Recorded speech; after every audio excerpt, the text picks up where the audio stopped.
There are a lot of icons in animation, either movies or TV, Mickey Mouse, Bugs Bunny, Tom and Jerry, even Spider-Man and Batman for DC animated stuff, but there is one icon that was one of the most iconic, but because of the franchise falling into obscurity because of poor decisions on how to manage it, the IP disappeared from the public zeitgeist, and that icon is Curious George. The franchise started off strong, but as it got milked by Universal for every penny it was worth, it eventually dried out and fell into the pits of the forgotten, just like the Land Before Time franchise and Balto franchise. But why did such an iconic character suffer such a huge decline? Well, let's talk about Curious George, How to Go Downhill.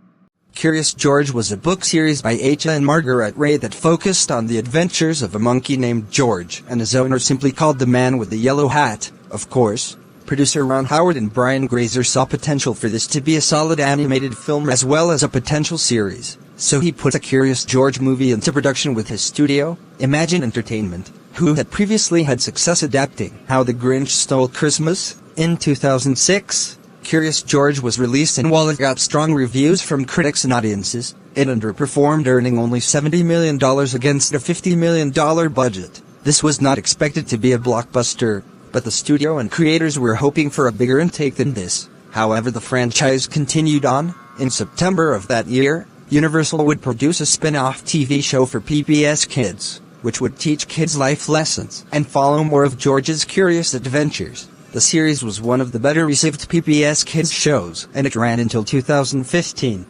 At this point, the character was prominent in pop culture and very popular amongst kids. Unfortunately, things went downhill fast. In 2009, Curious George 2 was released. However, unlike the first film, which released in theaters, this one went straight to DVD, and those who saw it didn't have good things to say about it. At the time, audiences found it soulless and lazy like all the Disney sequels that came out prior. Those that enjoyed the first film did not care for the sequel, and it just ended up becoming a forgotten bargain bin sequel like all the Land Before Time and Alpha and Omega sequels.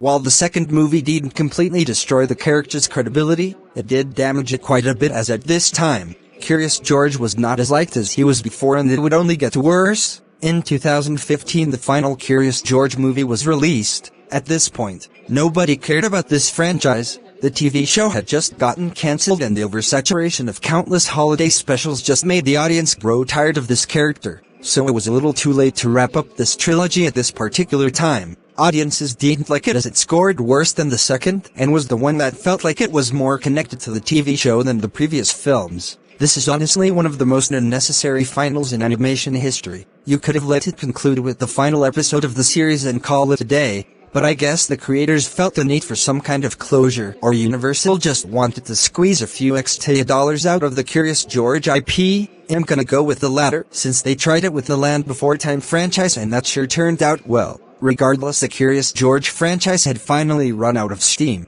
The audience had left and moved on, and the studios knew it. They did make some attempts to bring it back in the form of a planned animated film by Illumination. That got scrapped, and then there were plans to do a live-action adaptation. That never happened, and since then the franchise has been dormant, and thus is the end of the Curious George franchise.